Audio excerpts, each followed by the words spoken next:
Hi, thanks so much for joining us today. My name is Steph. I'm on the Litfest committee, and I'm also normally standing behind that table, and I will be back behind that table shortly. We're so pleased to have a panel of fiction writers who all in some way write about life in New England. I'm going to do a quick introduction for everyone. We have three authors. Catherine Howe, she's the author of several, should I have them come out? Yeah, we should have them come out. You guys, come on out. That way you can see their faces. Hello, where are they? Let me. You want to go get them? Okay. All right. Here they come. Yay. We didn't plan the cue. We should have planned it. Well, the smoke machine's not working. That's why they were confused. All right. Thank you. Thank you, Amy. All right. Catherine Howe is the author of several novels, including her latest, A True Account. She served as editor of the Penguin Book of Witches, and her fiction has been translated into over 20 languages. Fun fact, she's descended from 3 women who were tried for witchcraft in Salem. Not relevant today. That's fine. Caitlin Shetterly is the author of Modified and Made for You and Me. Her work has been featured in the New York Times Magazine, and many other places. Pete and Alice in Maine is her first novel. And Adam White grew up in Damariscotta, did I get it? Is that close? Okay. Maine, and he now lives with his wife and son in Boston, where he teaches writing and he coaches lacrosse. He holds an MFA from Columbia University and is also an alum of Phillips Exeter. The Midcoast is his first novel. And finally, our moderator today is the wonderful Amy Grace Lloyd. Amy Grace Lloyd is an editor, teacher, and author of the novels The Affairs of Others and The Pain of Pleasure. She was the literary editor at Playboy and Esquire magazines, and before that worked at W.W. Norton, The New Yorker, and on the New York Review of Books classic series. She lives between New York and New Hampshire. So we'll have a conversation between the writers, and then we're going to open up for Q&A. All their books are on the table back there, and then we'll do a signing after. So thank you all so much. Okay, is this one mine, guys? I'm assuming? We have so many mics. I'm not... Oh, yes, okay. Wow, this is amazing. There's just so many mics proliferating here. So, guys, New England's really putting on a show for us this week. Poor Caitlin from Maine, almost didn't make it because she only got power back this morning. So we were concerned. And you guys, I have to quote the Mark Twain quote, if you don't like weather in New England now, just wait a few minutes. And we know all about that and about the grit and the adaptability that it can take to be a New Englander. And these guys are fairly serious New Englanders. You heard about Catherine's bona fides, and not only in her pirate phase, which produced this magnificent book, did she write about pirates, but it turns out she has a third great aunt whose name was actually Hannah Massery, who's not a pirate, but who put down a mutiny. I will have her describe that in a moment, so that's fairly thrilling. I told you about Caitlin's adventures this week.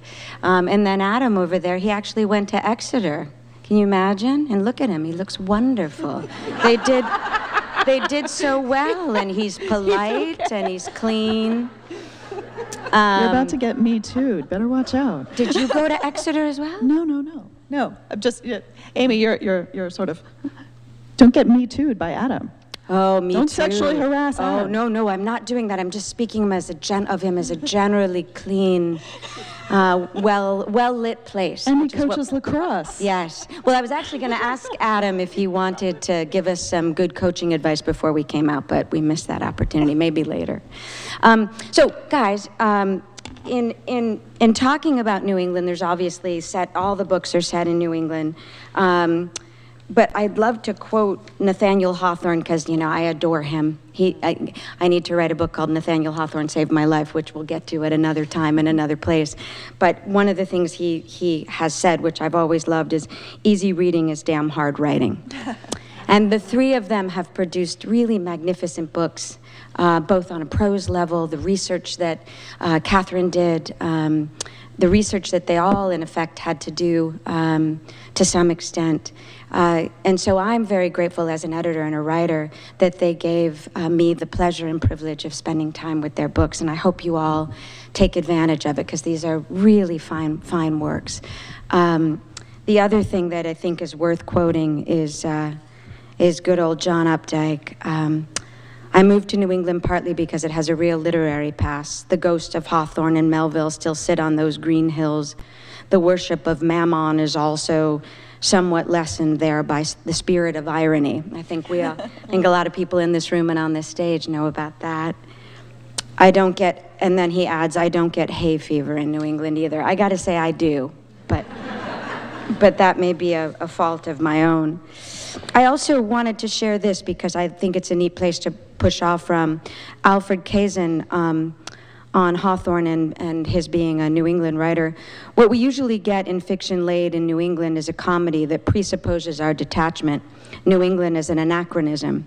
If one were to review the character of New England in our fiction generally, it would entail a list of cliches about the rock-ribbed coast, sterling independence, unyieldingness, the flintiness of its merchants, and the unworldliness of its ministers. Fixed types appear in New England fiction as regularly as a cuckold in French farce. The reason I wanted to quote that is that these guys both engage and resist stereotypes, and in more way than one, their work is subversive. I think, and I'll explain that further as we go. But if you guys would start, and I think I'll start with Adam, just because he's out there, and I think I befuddled him with the Exeter teasing. Maybe he could start with why Maine, why this book, and Adam worked on it a good long time to get it right, and that just gives me even more respect for him and for the book. Yeah, well, thank you. So, yeah, and I did work on it for a long time, about 11 years until it actually came out, or until the final draft was considered final. Why Maine? Well, it's because I'm from Maine. I grew up in this small town, Damariscotta, which is about an hour if you keep going up from Portland. But it wasn't a place that I thought I would write about until in grad school. This was the story that kind of came to me, and I was sort of thinking about actually modern day pirates like lobstermen who are maybe up to some trouble. So that's why I set it in Maine, and I felt like it was alive enough in my imagination and from memory, having grown up there. Although the first thing that Caitlin established upon meeting me just now was that I'm not really from Maine because, well, I didn't move there until I was 3, and my parents are from elsewhere, Massachusetts and Oregon, so you don't count as a real Mainer if you're not a generational Mainer, which is true. This is absolutely, like, she had to check my bona fides. I appreciate that. I respect that. So I was writing about Maine. I was writing about this place where I grew up, but sort of from a distance, and the narrator is a lot like me. Yes, I teach writing, and I coach lacrosse at a prep school that's not Phillips Exeter, that's in Boston, but it kind of imagines, well, what if I did move back home, and what it would be like if I got back there and there was a lobsterman that had kind of moved from down here to up here in terms of power and wealth in the town. Okay, and Caitlin, would you like to take that question next? Oh, sorry, what was the question? About why New England and your history with it?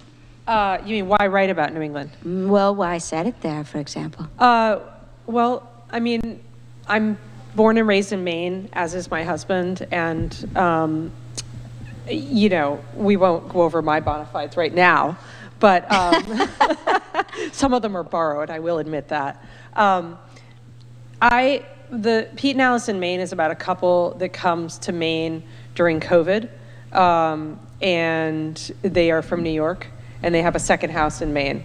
And there were a few of those that arrived during COVID. And at first, it was a little bit of a shock to see all these people arriving with New Jersey and New York and Massachusetts, maybe New Hampshire license plates.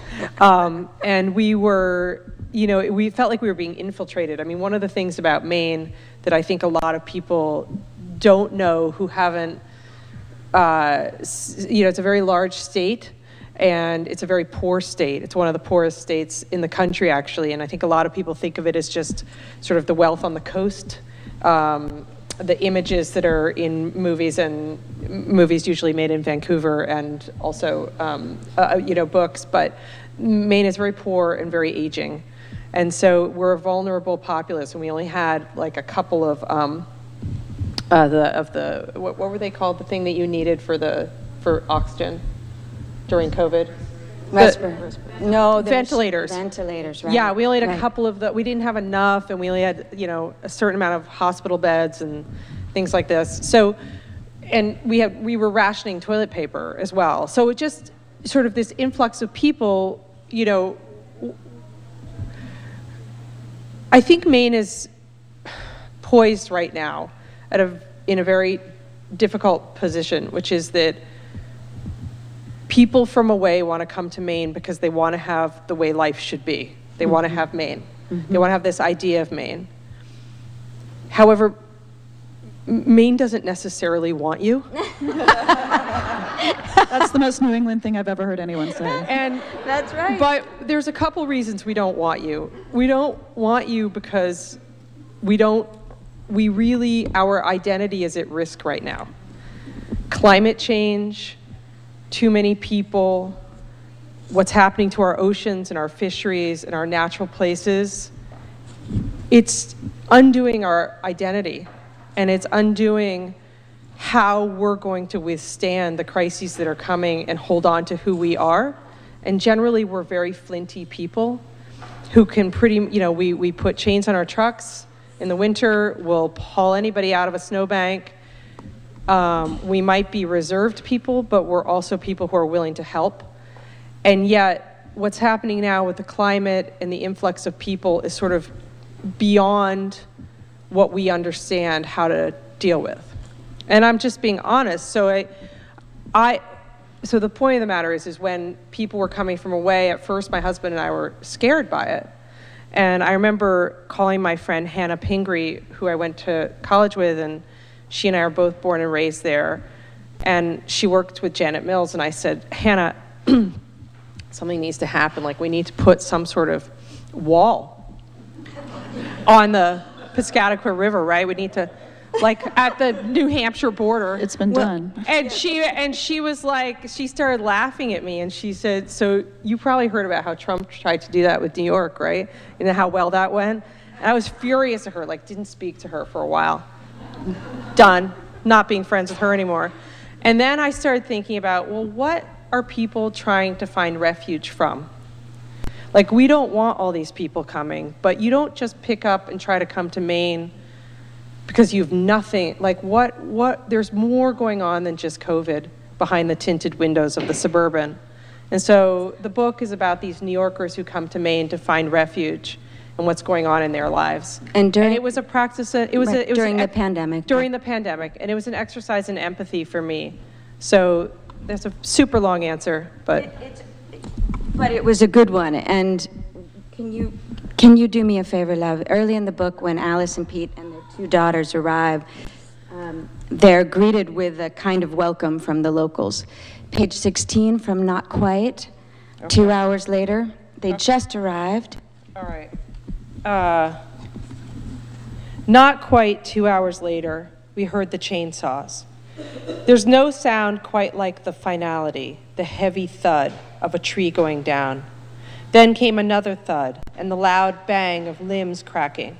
We all ran outside, looking around, not even sure which direction to go until we heard car wheels speed away, and then raucous laughter and hooting echoing back to us.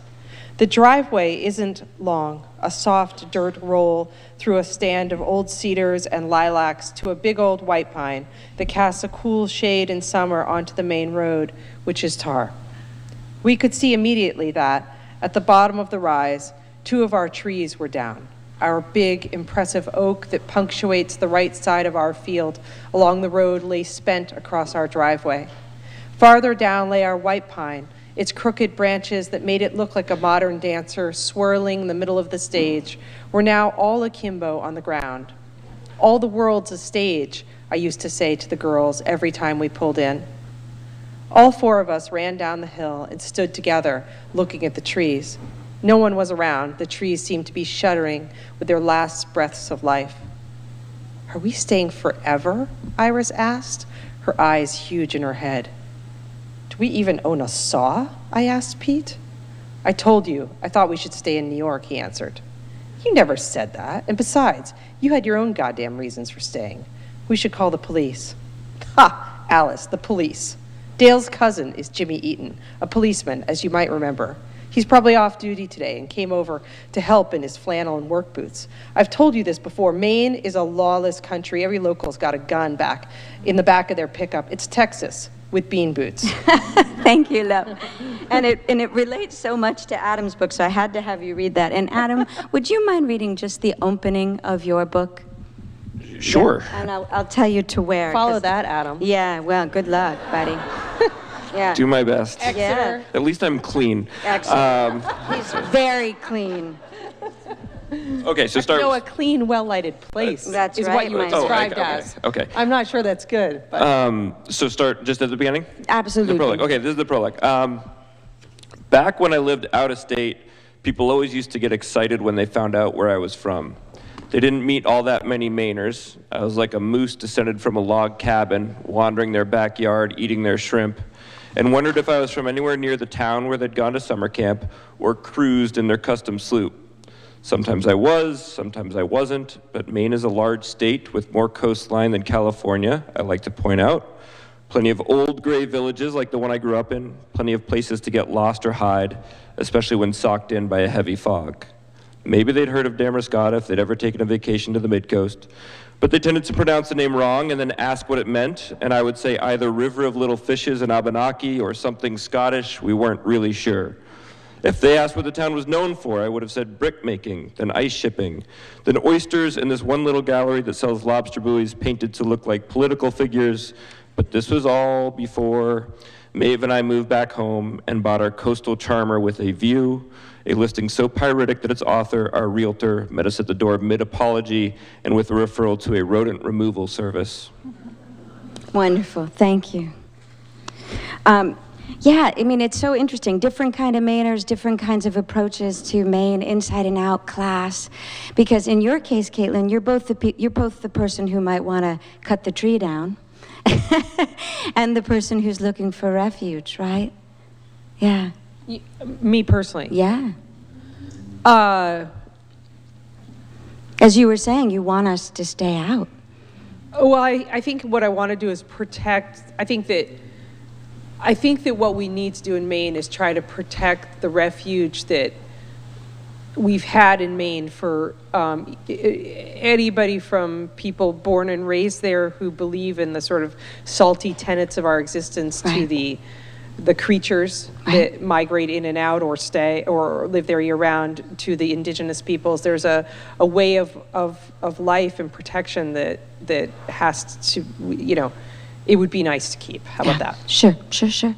Although I'm going to turn to Catherine now in terms of ways of lives and history and bringing things up and playing with all of that interesting stuff. So, my swashbuckling friend, you also challenge what it is to be a pirate here. I have a confession. What's that? Y'all didn't bring any tomatoes today, did you? I am not from New England. I'm not. I am from away. I'm sorry. It's not my fault. It's because we left Massachusetts in the 1930s during the Depression and went to Texas. Don't worry, I don't have a gun on me today. And so when I arrived back in Massachusetts for graduate school, I was doing a doctoral degree in American and New England Studies at Boston University. And so I arrived back in Massachusetts with this funny twin consciousness, because I'm from a gigantic new South city. I'm from Houston, which you have probably never been to unless you've been to the airport. But it is gigantic and the most diverse city in the country. It's more diverse than New York. And it's also huge and brand new. The house that I grew up in was a little charming 1940s bungalow that has already been torn down and replaced with a swanky enda, because the average lifespan of a building in Houston is 20 years. Oh, wow. Oh my God. And then I moved to Marblehead, Massachusetts, which, if you've ever been there, has the biggest collection of extant 18th century houses in one place in the United States. Wow. And so I arrived with the eyes of a stranger, with the mind of a historian, and having been taught by my grandmother that this was the homeland. but without having any personal connection to it at all. I was a complete stranger and looking at it with the eyes of a stranger. And the advantage of that is I think it gave me an insight into some of the innate and wonderful strangeness of life in New England. So I wrote my very first novel, The Physic Book of Deliver and Stain, while in graduate school, and it came out back in 2009, and it's a Salem story, which I think is why the witch detail is in my bio still, no longer strictly speaking relevant. So I've spent a lot of time thinking about the early modern period and early modern New England in particular. And talking about pirates seemed like a natural outgrowth of that, because I only have one hobby. I can't cook, I can't sew, I hate crafts, don't make me glue anything, it's gonna be a mess. My only hobby is sailing. Yes. And so I'm a sailor, and like most people, and there are not very many women who are sailors who are rather serious about sailing. I'm a sailboat racer, actually. I like to go really fast. It makes my husband very upset. Doesn't like it one bit, but it's very exciting. And so like most people, I've been interested in thinking about pirates for a long time. And there's actually a long-standing kind of narrative history of women disguising themselves as men and going pirating. There's a nonfiction history to that. There are many fictional examples of that as well. And so a true account, Hannah Masuri's Sojourn Amongst the Pirates, written by herself, which came out in November, is my attempt to kind of rethink some common pirate narrative tropes. There are a couple of winks to Treasure Island. There are Easter eggs pertaining to Treasure Island in this book, but you don't have to remember Treasure Island if you don't want to. But it's also my engaging with some of our understandings about appearance and performance and gender, and specifically the ways that women in particular have to make ourselves appear a certain way in order to guarantee our own safety. Right. So there's a lot to do with disguise, and also some of my readers have pointed out that this is my most violent book. Yes, she does violence very well. Which I must say, I mean, it's a little hair-raising. Well, I'm a big wimp. That's the funny part. I'm a PG-13 writer. I'm a big chicken. Oh my gosh, there's eyeballs that explode. I mean, you need to, But the scariest part is that all the violence that happens in a true account is actually not the product of my imagination. It's the product of my command of the primary sources. That's right. And it's authenticity. Really very brutal. Yeah. But would you give a nod to that third grade aunt of yours from which the name came? Yes. So I stole the name Hannah Masuri from a real person, and some of you might appreciate this story. A few years ago, my parents did the great winnowing. Does this happen in your family where all of a sudden one day all the stuff arrives and then you have to go through the stuff and you have to deal with the stuff? Like the number of silver flatware that I have now, I could have a sit-down banquet for 60, and I don't think I even know that many people. But one of the items that came about in the Great Winnowing was a punch bowl with a square-rigged ship painted on the side. And I didn't know anything about it. I asked my dad, he didn't know anything about it. Long story short, it belonged to a distant uncle who was a mariner out of Beverly, Massachusetts, named Edward Howe. And when he went, the punch bowl was a gift when he became the commander of a ship. And his wife went to sea with him, and her name was Hannah Masuri Howe. And long story short, after they took a load of locomotives, this is in the 1860s, toward the end of the great age of sail, they took a load of locomotives around the Horn, up to California, they went down to Australia, they went all around Oceania, back and forth, and then Edward up and died halfway through the Pacific Ocean, leaving Hannah, age 33, in charge of the ship. And then while she was in charge of the ship, they started to run low on fresh water, and so she put down a mutiny with a pistol and ended up being redeemed off the coast of California. After that, she sued for Edward's percentage of the clipper, won, took the money home, bought a modest house in Beverly, Massachusetts, remarried a dentist, lived quietly, and died in 1910. Right. So her pirate is Hannah is an 18th century pirate, but her great third grade name it didn't feel like a novel, but I was like, that is the most badass thing I've heard in my life, and I'm going to give my protagonist her name so that people know that Hannah Masuri existed.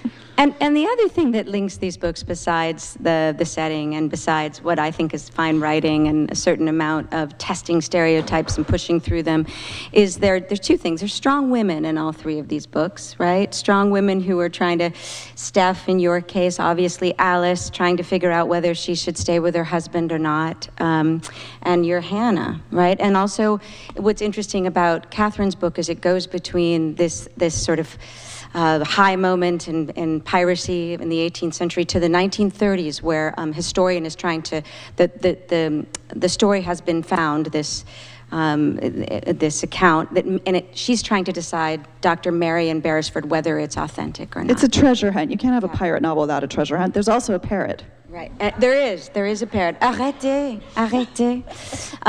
But what I want to ask all of you, and I need to just pause and say, Adam has some marvelous crime scenes and crime moments and moments of violence in the book. Well done, Adam. Not easy to do, because one reviewer compared Adam's book to Ozark with lobsters. It is a great deal more than that. I will have you know, when his Andrew, the intelligence of the book, told in first person, goes back and he begins to investigate Ed, Ed is a lobsterman, as he mentioned, who, out of love for a strong woman, gets into a life of crime, right? To support what Steph might want and need, right? So if you all wouldn't mind talking, because we don't have a ton of time, we have to get to questions in the audience. The love stories and the way that you guys are all challenging what a love story is in the book. And Adam, would you mind? Sure. So I had this idea of Ed Thatch, a young lobsterman, and I was thinking about the class differences in Maine, because Ed's book has been compared to The Great Gatsby. I want to let you guys know. I'm sorry about that, but Ozark, it's between Ozark and The Great Gatsby. Yes. It's yes. That makes sense, exactly. Right? So I got to go to Phillips Exeter, and my dad was a doctor in town, so there's that element in coastal Maine, but there's also the generational working class, and I was thinking about, well, what would inspire somebody to try and kind of jump tracks from this track that Ed Thatch was on, kind of doing the same thing that his parents and the parents before him had done, and try and move up in terms of at least socioeconomic class. And so that's where this idea of, well, if it was a girl that he was doing it for because she accidentally got pregnant and ended up sticking around in town instead of going off to college, maybe then he would want to give her the life that he thinks she deserves. And so the rest of his life essentially sets up as an apology for that act. And so his moral compass is kind of just like binary, almost north-south. If it's what Steph wants, if it's what's best for his family, he's going to do it, which actually made him a less interesting character, really, to get into his head. I mean, he does interesting things, but Steph was a much more complex character, I think, because she's also on this rise, but is dealing with layers of denial about how they got there. She's also the one that's trying to bring Damariscotta. She's trying to modernize it, kind of the conversation that we've been having about where Maine is going, and she's trying to preserve its authenticity by modernizing it, basically. She's kind of riding that contradiction. So I found going into her head, and the daughter's character too, just more interesting than what was going on with the men in most cases. Yeah, it's an interesting achievement in all of these books, guys, the way, if you're students of writing, the way they each play with point of view, from first person to third person, and they do it seamlessly. You don't even know that it's happening. All three of them do it. It was fascinating as a student and teacher of writing how well you do that, Love. And what about that decision? Was that part of the 11 years deciding about point of view?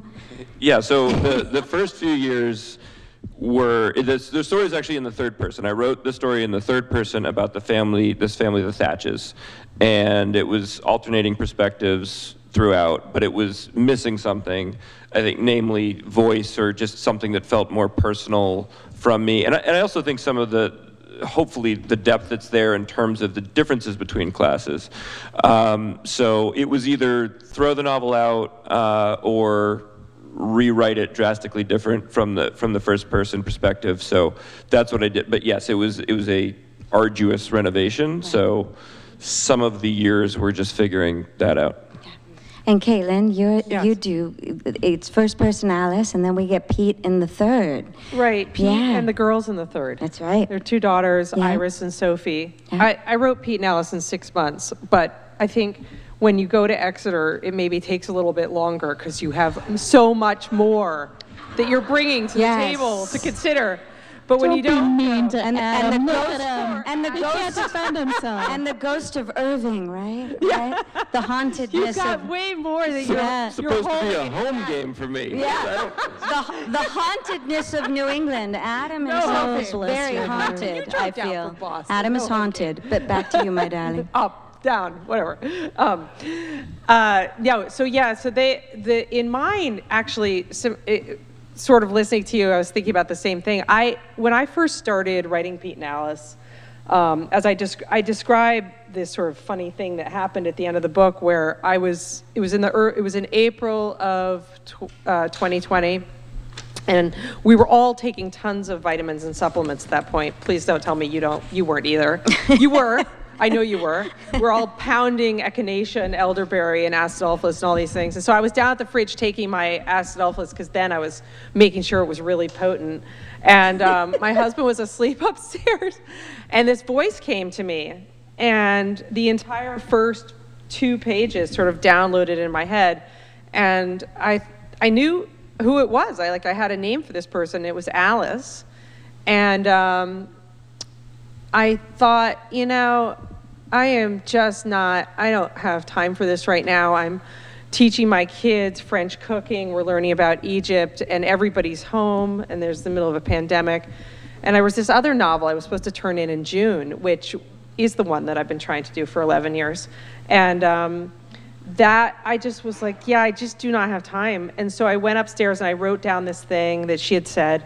And then the next morning I woke up and the first thing when my eyes open is the next couple of pages. And I wrote that down and I turned to my husband and I said, I've got this problem. I've got this person in my head. I'm not sure if I'm having some sort of schizophrenic break. I might be. I mean, he's like, well, why don't you sit down and just write down everything she has to say? So I did. And so I wrote this bit, which is the first chapter called Visible Holes. And I thought it would be a short story, and I'd mail it off to a bunch of places that would reject me, and we'd be done. Or actually worse, they would never respond to me, which is what happens now. People just ghost you, no matter who you are. So I just thought, well, that'll be done, and then I can move on with the things I need to be doing. But I made the mistake of reading it out loud to my husband, and he was like, I'm not sure this is a short story. I want to know what happens next. Mm-hmm. And I said, well, that's extremely inconvenient because there is no what happens next. But then I kept going. Right. But as far as I did a sort of weird thing, which at first I had Alice in first person, Alice in third person, like sort of, aerial view Alice, close third, but still, and then everybody else also in third. And then I realized this is really weird. I've never even seen a book that does that. And this is going to seem really strange to people. So I got rid of aerial view Alice, and only kept the first person, but that was a little bit of a process. Yeah. It's the emotional intelligence of this book and the intimacy of it, and it's also funny because the girls in the book are constantly giving these parents whose marriage is falling apart a real run for their money while they're trapped because of the trees. And trapped in their marriage. Exactly. Well, and trapped in being a family, which is Right. sort of what a family is like, right? There's no space or time to figure something out and heal things and solve things because time keeps marching on. And when you have children, they're the spectators, they're sponges, they're also the sort of the foils, it's very complicated to be a family. And it's very, again, all of these books, very authentic. And to you, with your exciting choices with point of view, because Hannah's in first person, Marion is in third, 1930s Marion, who I adore. Marion's gay. And Hannah is dressing like a cabin boy. Then she's clearly not a boy. Well, the point of view decision with this one was more straightforward because when you start reading the book, it's Hannah's story and it's in first person and it's sort of an adventure kind of thing and you're caught up with it and you're going along, and then all of a sudden, about 40 pages in, rather abruptly, you realize actually you're reading over someone's shoulder. And you've been reading over Marion Beresford's shoulder, and Marion has been brought a manuscript, and the manuscript is called A True Account, Hannah Masuri's Sojourn Amongst the Pirates, written by herself, which is why it has such a long and ridiculous title, because it's my gesture to 18th century titles of books. In the 18th century, it was the very beginning of the novel as a form, and so most of the books had these kinds of long-winded titles. And so Marion's task is to figure out whether or not Hannah's true account is actually true. And as someone, so Marion's point of view is in close third, which is how I typically write most adult fiction that I've done. And Hannah's is in first, but then there's a constantly shifting open question as to how trustworthy Hannah's account is. Is her true account actually true? And it's interesting because you get very engaged in the one and then you switch. All of you, when I switch, it was very well done, very well done.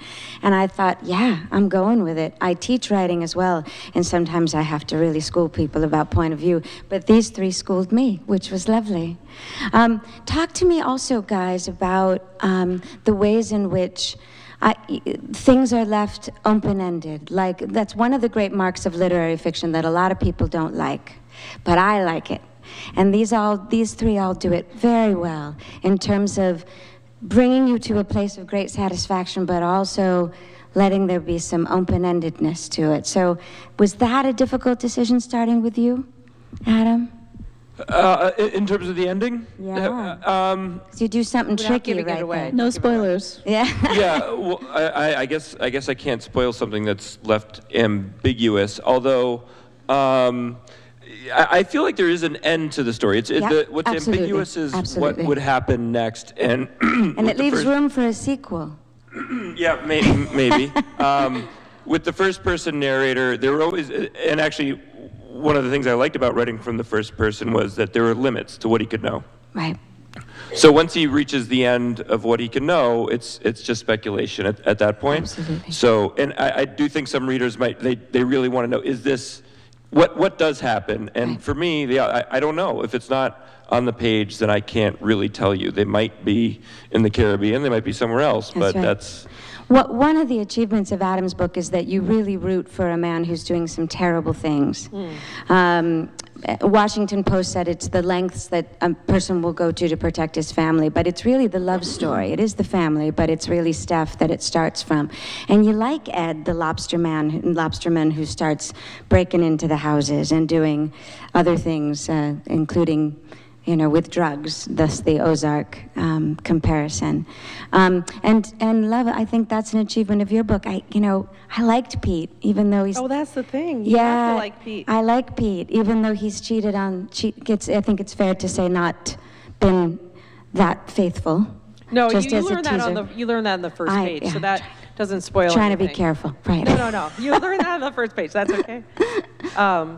I think I would, to answer your question about ambiguous endings or, I just read a fabulous book, also ambiguous. Did you read How to Love Your Daughter? No, not yet, but I will. Would you? And tell me Yes, what you think of I that will, ending? I will. We have to talk about teaching fiction as well, because Yeah. it's hard to teach, right? How do you Yeah. teach people to write? Yes, it's hard. They either understand or they don't. Yes, but that's true. to that, That's true. what I would say is that I sort of see it feelingly.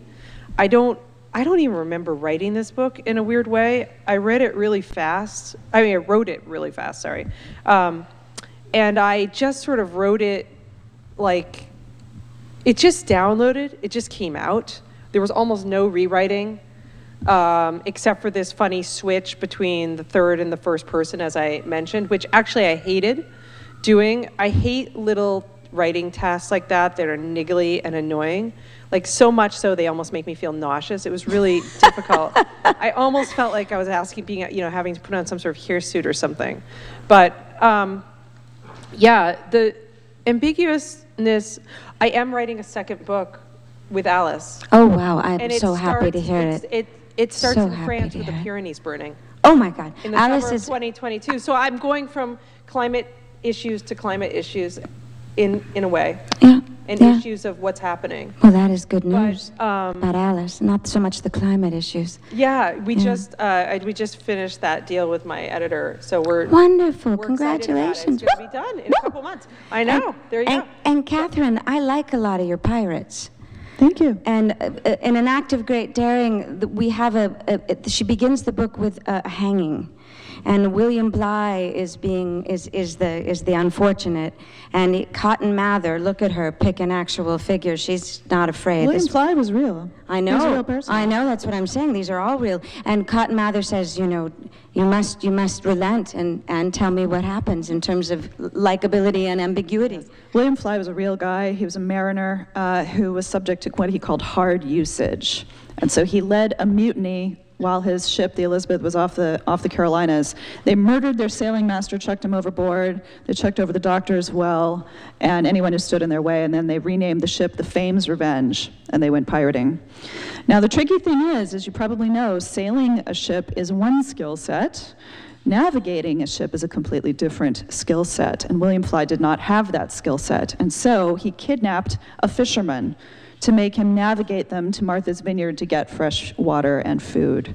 The fisherman, however, not relishing being shanghaied into a life of piracy, tricked them and led them all the way around the outside of Cape Cod and to Boston Harbor, knowing that there was increased anti-pirate sort of enforcement happening around that time. So William Bligh was immediately waylaid and was tried, and the trials in this time period were very fast. He was tried and sentenced to death. And the interesting thing about William Bligh is there was a strong incentive to make an example of him, to try to terrify other people out of making the choice that he had made. And so when he's led up to the gallows, and by the way, what I'm about to describe actually happened. This is all real. William Bligh is led up to the gallows. He takes a look at the noose, turns to the hangman and says, "Don't you know your trade?" Unties the noose, ties it back better, because he's a sailor, and he puts it around his neck. Oh my God, his own neck. His own neck. And then Cotton Mather gives him an opportunity to plead for his life and exclaim over how much he regrets all the choices he's made. And the other two guys that he's about to be hanged with do that. They're begging and they're pleading and they're railing, and I learned this all from Cotton Mather's published account of it, by the way. And William Bligh says, his final words, "Masters of vessels, do it well by your men, lest they be put upon doing as I have done."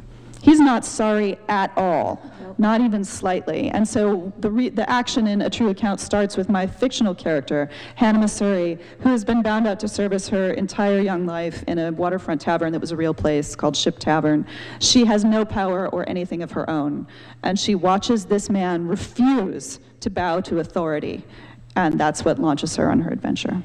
And it's thrilling because Hannah kind of takes Hannah takes Bligh as sort of haunting her throughout the book and inspiring her. And she takes his name, actually. When she disguises herself, they ask her what her name is, and the first name she thinks of is Will, because she's thinking of William Bligh. And so her pirate name is Will Misery, because everyone keeps mishearing Massery as Misery. As Misery. Oh, funny. And it's about, and Hannah, it's an act of defiance, very much. And all the way to the end, guys, you have to read to the end to find out whether this is a true account. Spoilers, no spoilers. No, you have to, well, I'm going to say read to the end to find out if it's a true account or not. But it is very much about defiance. And about finding yourselves in each of these books in different ways. Andrew's fascination in Mid-Coast with Ed, Alice trying to figure out whether she's going to stay in this marriage or not, and Hannah figuring out, my gosh, Hannah's trying to survive while she figures out who and what. She finds love too, though. Oh my God, yes, and there's you're really, it's kind of steamy. I don't want to go into a lot of detail. She's careful about the steaminess. Milady. Yeah, tributes to New England, Maine, Massachusetts, the great seas. And with that, guys, I'd like to open it up to questions. No, questions before clapping. I like your enthusiasm. Me too, thank you. You have a positive Anybody? attitude, I like it.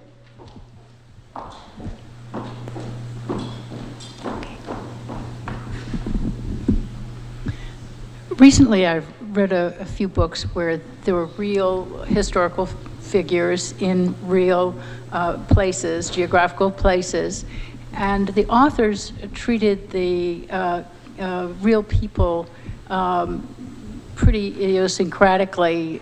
They did all kinds of things that didn't happen in their real lives that are documented. and treated the places also uniquely. They were unrecognizable as the places that some of us know.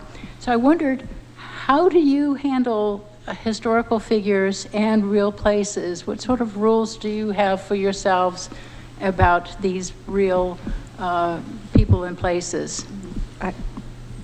I'd love to answer that. I mean, as someone who wrote a book about a place that I grew up. So my book takes place on the Blue Hill Peninsula. It takes place in a town called Brooklyn, Maine, where E.B. White lived.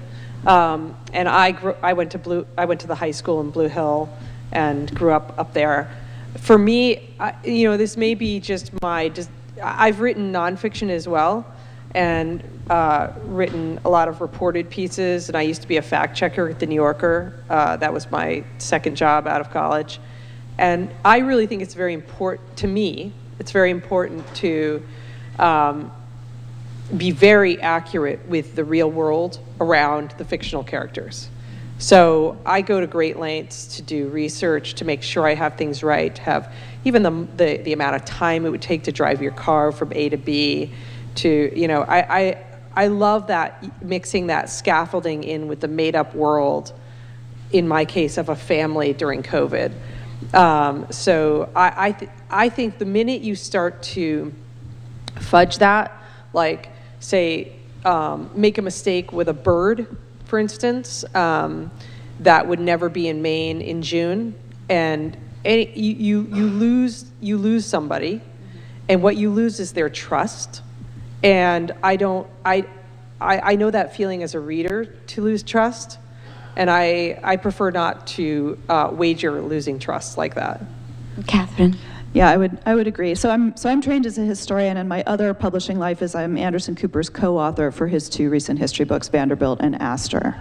And so as you can imagine, I am very uptight about getting it right, and very mindful of how I handle historical people, especially if I'm going to give them dialogue that can't be substantiated or what have you. So I tried to be very careful with that. But it's interesting your point about trust, because early in my writing career, so as I mentioned, I am from Texas. I'm from the exact region where the narrative tradition is magical realist. Like, Houston is at the exact intersection point between Southern folk tales and Tejano and Mexican magical realism. So writing in a magical realist vein felt very organic to me. And my first novel is a magical realist Salem witch novel. The Physic Book of Deliverance Dane asks, what if one of the Salem witches were the real thing, but not the way you expect? What if she was real the way the colonists actually believed magic to be? And so that, of course, was my first novel. I was figuring it out. I hadn't written one before. I have my main character arrive in real Marblehead, Massachusetts, where I was living at the time. But then when she steps through through a hedge into the garden of a particular house, she's meant to be passing through this sort of membrane of what's possible and into something that's just this side of impossible. She's starting to move into a magical part of the story. Now, interestingly enough, part of the way I signaled that was through a couple of careful mistakes. She finds tomatoes that are fruiting in June. Right? Lots of head shakes. Can I tell you how much hate mail I got about that? Oh my God, enough about the tomatoes, y'all. I know that the tomatoes aren't going to be ready in June. I grow tomatoes in Massachusetts. It's a symbol. And Adam, how about you and your research and getting it right? Yeah, authenticity is also, I think, very, very important, especially, writing about Maine. Everybody's got a bullshit detector there, and it's gonna go off if you're not getting it right. There are times, I had this sort of fantastical story of the Thatches rise, and so to make it feel real, I wanted everything, including the narrator, to feel pretty grounded and authentic. My wife asked if the wife character had to be exactly like my wife, and I was like, well, no, I guess I could change a couple things there. So here's one thing that's a little bit different than the real world. If you read one of the drafts, there's a paragraph explaining that the local high school that I went to for a year before coming here is actually a private school, because it's called Lincoln Academy, but you can go there from anywhere you want to if you have $5,000. But This did not need to be a paragraph in my book, so I just called it Lincoln High School. So, there are times when I feel like I'm going to, most of the time I'm going to defer to authenticity. Sometimes I'm deferring to story because that you just need to move things along. Another question, anybody? Yeah. Not so much a question, but for the lady in red, the real Hannah, Missouri, can you hear me? Yes. Okay. The Real Hannah, Missouri, that story sounds awesome, and you must write that, because I have to know all the details of that story, whether it's a short story or a new book or something. That's Please, great. Well, give it to us. thank you for saying that you want to hear that. I will mention, so I started a Substack. I caved to the pressure, and I finally have a Substack. It's called The How and the Why. How is my last name, Howe, The How and the Why. So maybe I should write, because I wasn't sure if it was a whole novel. Exactly. It didn't quite feel like a novel, but I would love to turn it into, maybe I'll write about it on the Substack, because that would be pretty fun. It was recently featured on a podcast called What's Her Name? It's like a history of women who've been lost to history, and they actually reconstituted with an interactive map the route that the real Hannah, Missouri took with Edward before she died. I linked to it on my Instagram page. My Instagram handle is @KatherineB.Howe, and you can find me on all the stuff, but thank you for the encouragement about the real Hannah, Missouri. And She's at the end cool. of her author's note, she dedicates it to her. The story is for her and for everyone yearning to turn their back on. Let me put my glasses on. Hold on, guys. Let's do it again. To turn their back on their life on land and go out on their own account. That's right. And I that's, wrote it. That's right. I'm sorry. She knows it by heart, of course. And that's what, in fact, all three of these guys have done, and I think is our charge to do in our lives, especially in these bizarre times when we're trying to figure out what our voice is when in the midst of tumult. Anyone else, very quickly, have a question? Anybody? We can end there. Bueller? What's that? I think we can end there. Okay. Okay. Thank you so much.